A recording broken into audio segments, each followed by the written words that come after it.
Welcome to 30-Minute Reviews. I am Adam. So, before we get started with today's episode, I want to talk about a little housekeeping situation with something I announced about 18 months ago at this point, or pretty close to 18 months ago at this point.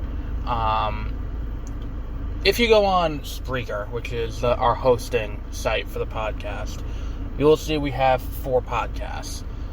We used to have like 10, but we consolidated 6 of them into this one.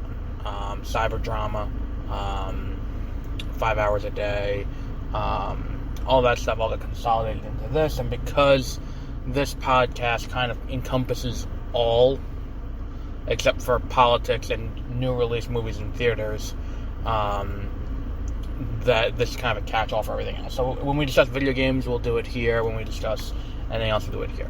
New release movies, such as, Bill and Ted Face the Music, which I'll be watching tonight, and we'll be doing an episode of Beware of Spoilers for tomorrow.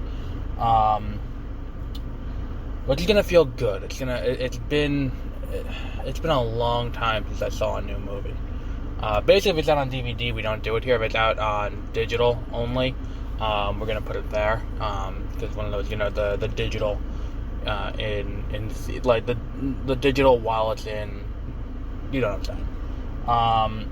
So that's that. There's also Unofficial Commentary by the Unqualified, which is about our politics.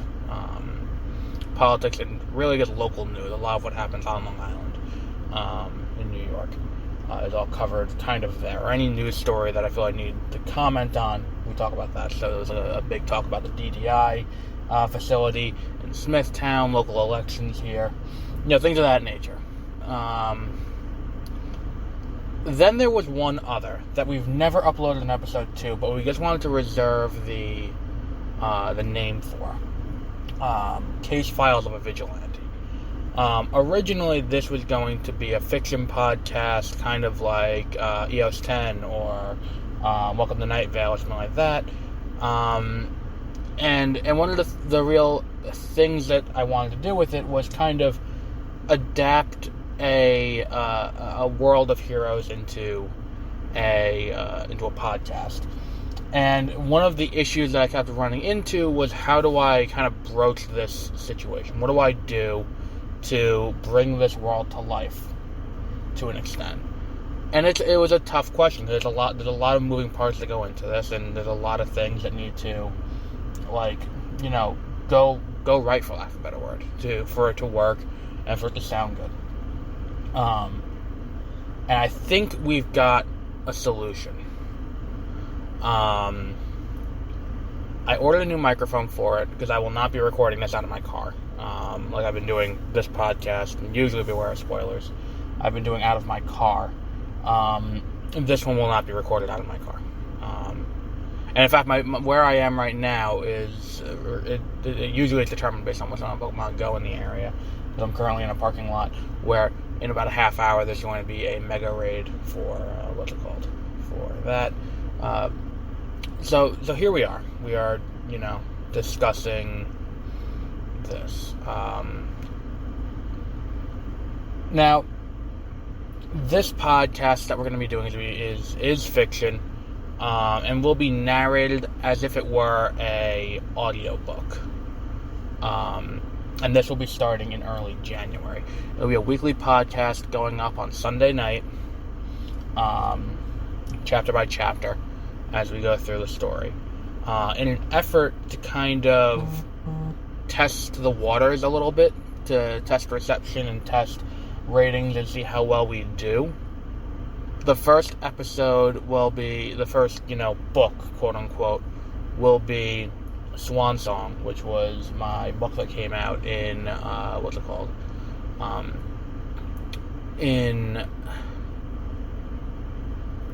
last May? Yeah, last May, or 2 Mays ago. No, I'm sorry, November, May, November were the releases. So that's going to be happening there. And that's why the other things that were scheduled to come out this year, such as Dreamscapes, which is supposed to be monthly, and what's it called? We had 2 other books that were scheduled to come out this year. Both of those kind of taken the back burner to this project, because this project is going to be really cool. We have a lot of cool things, and I think this is kind of one of the byproducts of the coronavirus, in a weird way, where because of the coronavirus, we had a ton of money that we would have set aside for going to cons. Because we had money set aside for New York Comic Con, we had money set aside for possibly going to San Diego, and that money freed up. And that's the same amount of money that we have in the budget every year. And because of that not happening, we were able to reallocate this money to buy new equipment for recording this. And this is going to come out really cool, I think. So look out for that. I think next week, one of our episodes, because the microphone I'm ordering is coming in the mail next Wednesday. So I think next Thursday or maybe 2 weeks from now, early in the week, we're going to have our first real episode of that,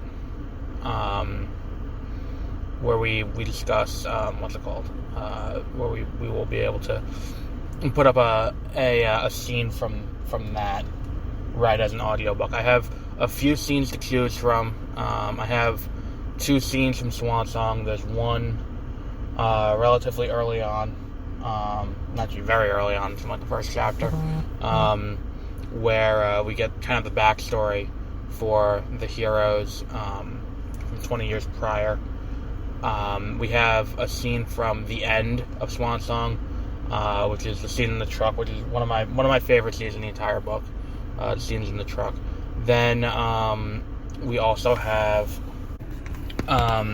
it's not from Swan Song, it's from Muses, which is the 3rd one, and it's also early on. It's a discussion between 2 characters over the most racist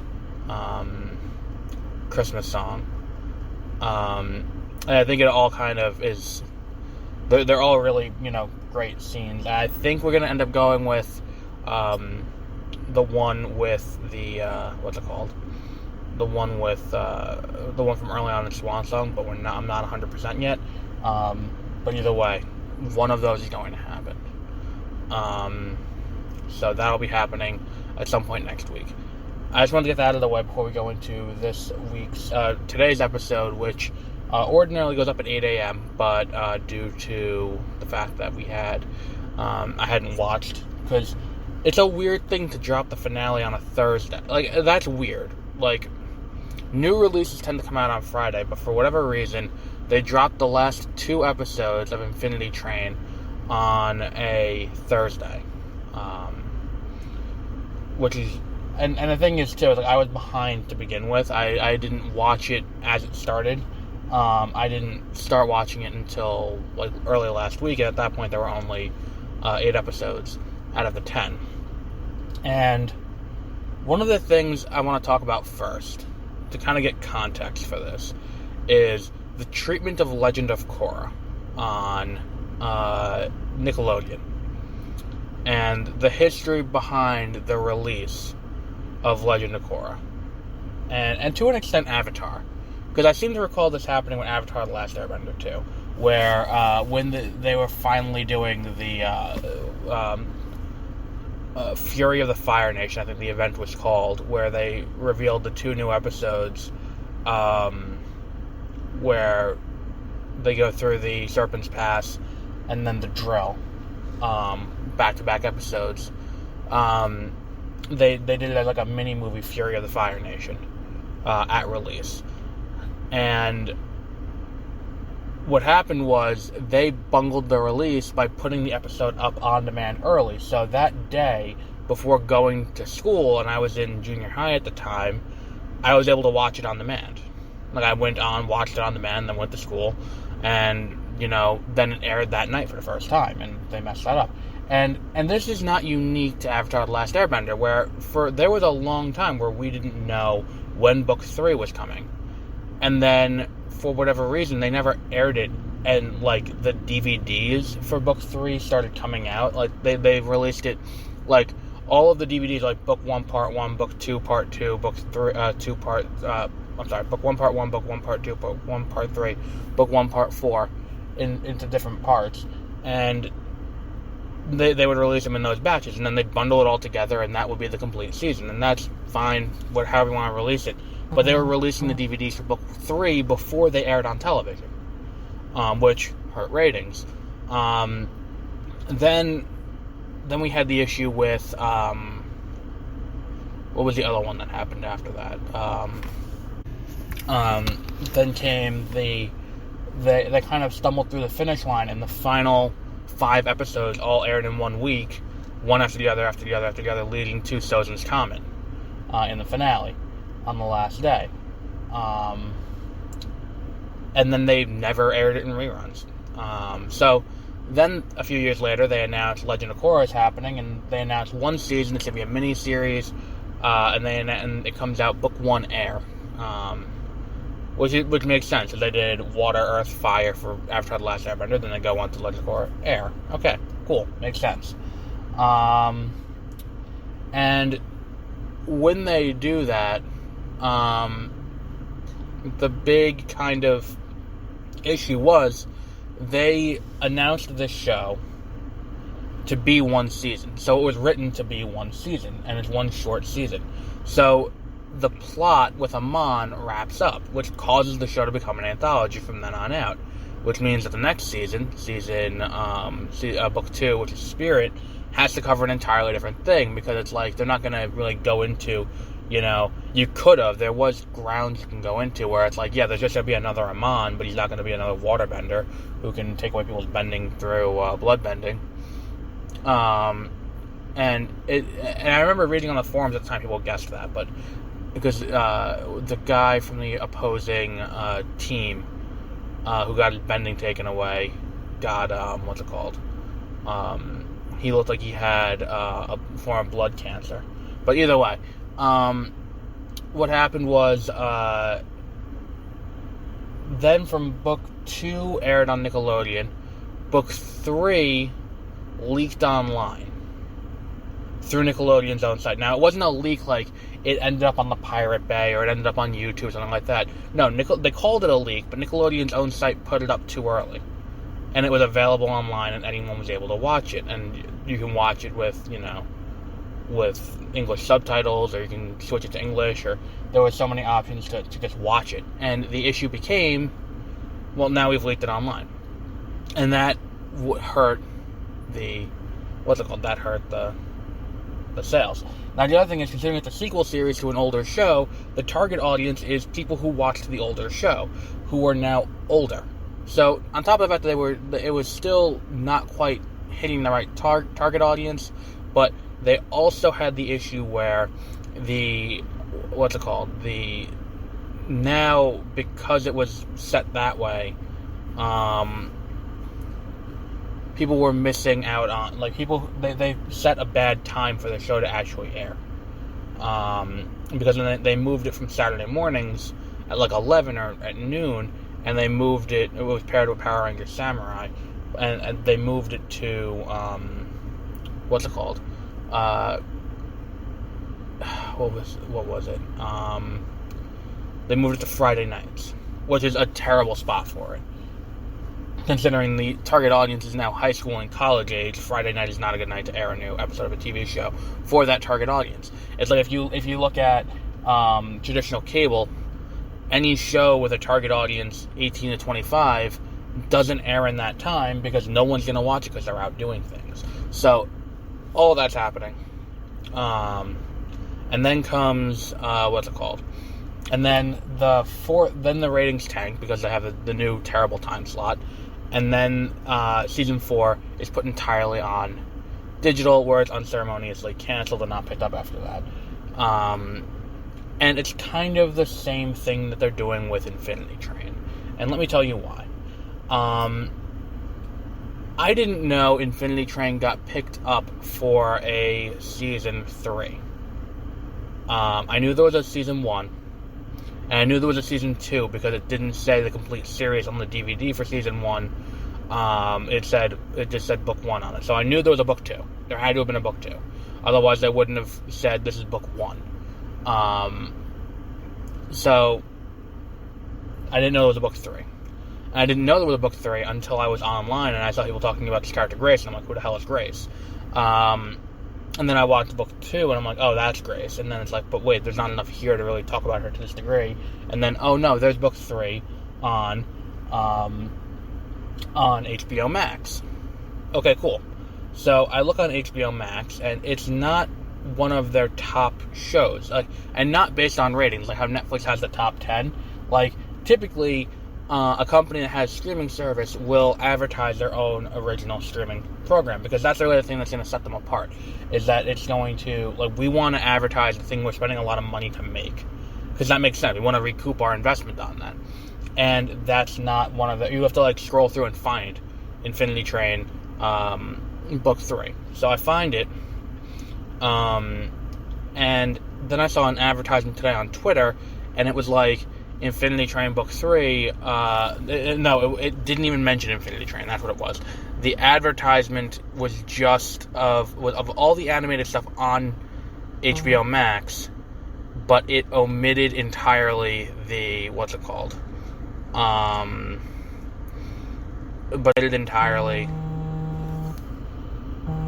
It omitted entirely the what's it called? I forgot what it was called. It omitted entirely Infinity Train. Oh my god, I'm tired today. It omitted Infinity Train entirely. But it did include, like, such shows as, like, South Park, which they paid a lot of money to get, so I understand them including South Park. It included,